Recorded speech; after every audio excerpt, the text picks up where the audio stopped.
അതദറൂന മനിൽ മുഫ്ലിസ്, അള്ളാഹുവിൻ്റെ റസൂലിൻ്റെ ഒരു വല്ലാത്ത ചോദ്യം. അല്ല സ്വഹാബത്തെ, ആരാണ് കൈവലഞ്ഞു പോയവൻ? സാമ്പത്തിക ശേഷിയില്ലാതെ പറ്റെ തൊലഞ്ഞവൻ ആരാണ്? സാമ്പത്തിക ശേഷി എന്നല്ല, പറ്റെ തൊലഞ്ഞു പോയവൻ ആരാണ്? ആ സമയത്ത് സ്വഹാബത്ത് പറഞ്ഞു, നബിയെ, ഞങ്ങളെ കൂട്ടത്തിൽ തൊലഞ്ഞ് മുഫ്ലിസായവൻ, കൈവലഞ്ഞു പോയവൻ ആരാ? പൈസ ഇല്ലാത്തവൻ, ഒന്നിനും പണമില്ല, അവനാണ് കൈവലഞ്ഞവൻ. അപ്പോൾ അള്ളാഹുവിൻ്റെ റസൂൽ പറഞ്ഞു, സത്യത്തിൽ അവരല്ല കൈവലഞ്ഞവൻ. കടത്തിലും മറ്റു കുടുങ്ങി സാമ്പത്തിക ബുദ്ധിമുട്ടുള്ളവരല്ല സത്യത്തിൽ കൈവലം. പിന്നെ ആരാ? ഇന്നൽ മുഫ്ലിസ മിൻ ഉമ്മത്തി യഅതി യൗമൽ ഖിയാമത്തി ബിസ്വലാത്തിൻ വസിയാമിൻ വസക്ക. എൻ്റെ ഉമ്മത്തിൽ ചില ആളുകളുണ്ട്, അവർ ആഖിറത്തിൽ വരുമ്പോൾ അവരുടെ ഹസനാത്തിൻ്റെ പട്ടികയിൽ നിസ്കാരം രേഖപ്പെടുത്തിയിട്ടുണ്ട്, നോമ്പ് രേഖപ്പെടുത്തിയിട്ടുണ്ട്, സക്കാത്തുണ്ട്, അങ്ങനെ പല അമലുകളുണ്ട്. പക്ഷേ അതോടൊപ്പം എന്തും രേഖപ്പെടുത്തിയിട്ടുണ്ട്. നല്ലവണ്ണം ആലോചിക്കുക. ഈ പരിശുദ്ധ റമദാനിൽ ഇതൊക്കെ പൊരുത്തപ്പെടിക്കാൻ പറ്റിയ അവസരങ്ങളാണ്, തൗബ ചെയ്യാൻ പറ്റിയ അവസരങ്ങളാണ്. എന്താ? ഖദശത്ത മഹാദ, ഒരാളെ ചീത്ത പറഞ്ഞിട്ടുണ്ട്, അവന് ഒക്കെ അക്കലമാലഹാദ, മറ്റൊരാളുടെ ധനം, ഹറാമായ ധനം തിന്നിട്ടുണ്ട്, മറ്റൊരാളുടെ രക്തം ചിന്തിയിട്ടുണ്ട്, വേറൊരാളെ അടിച്ചിട്ടുണ്ട്, അങ്ങനെ പല ദുൽമും അവൻ ചെയ്തിട്ടുണ്ട്.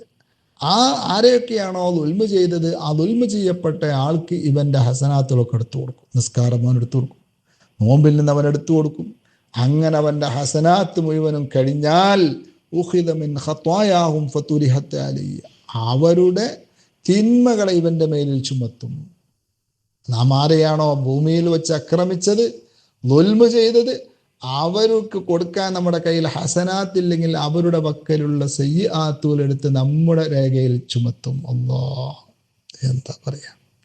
സുമ്മ തുരിഹ ഫിന്നാർ, പിന്നെ അവനെ നരകത്തിലേക്ക് എറിയപ്പെടുമെന്നാണ്. ഇതിൽ ഏത് പെടൂല? സ്വലാത്ത്, അള്ളാഹിൻ്റെ പക്കൽ നിന്നുള്ള സ്വലാത്ത് അതിലൊന്നും പെടൂല. അള്ളാഹു നമുക്ക്, നമ്മുടെ ഹബീബ് സല്ലല്ലാഹു അലൈഹി വസല്ലമ തങ്ങൾക്ക് വേണ്ടി സ്വലാത്ത് ചൊല്ലിയാൽ ആ സ്വലാത്തുകൾക്ക് അള്ളാഹു തിരിച്ചു നൽകുന്ന 10 സ്വലാത്ത് അത് ഈ രൂപത്തിൽ മറ്റുള്ളവർക്ക് എടുത്തു കൊടുക്കുകയോ മറ്റോ ചെയ്യില്ല. അതവിടെ സുരക്ഷിതമായി ഉണ്ടാകും. അത് റബ്ബിൻ്റെ വലിയ ഔദാര്യമാണ്. അതുകൊണ്ട് എൻ്റെ സഹോദരിമാർ, ഇന്ന് എന്തെല്ലാം സൗകര്യങ്ങളുണ്ട്. ഫോണിൽ കളിക്കുന്നതിന് പകരം ഇയർഫോൺ വെച്ച് ഇത്തരം ഓഡിയോകൾ കേട്ട് നമ്മുടെ യാത്രയിൽ നമുക്ക് എന്ത് ചെയ്യാം? സ്വലാത്ത് ചെല്ലാം. ജോലിക്കിടയിൽ സ്വലാത്ത് ചെല്ലാം. അടുക്കള ജോലി ചെയ്യുന്ന സഹോദരിമാർക്ക് ജോലി ചെയ്യാം. ഏത് ജോലിക്കിടയിൽ നമുക്ക് എന്ത് ചെയ്യാം? നാവ് കൊണ്ടുള്ള ജോലി അല്ലാത്ത, ടീച്ചിങ് ഒക്കെ പോലുള്ള നാവ് കൊണ്ട് ജോലിയുള്ളവർക്ക് പിന്നെ സ്വലാത്ത് ചെല്ലാൻ പറ്റും.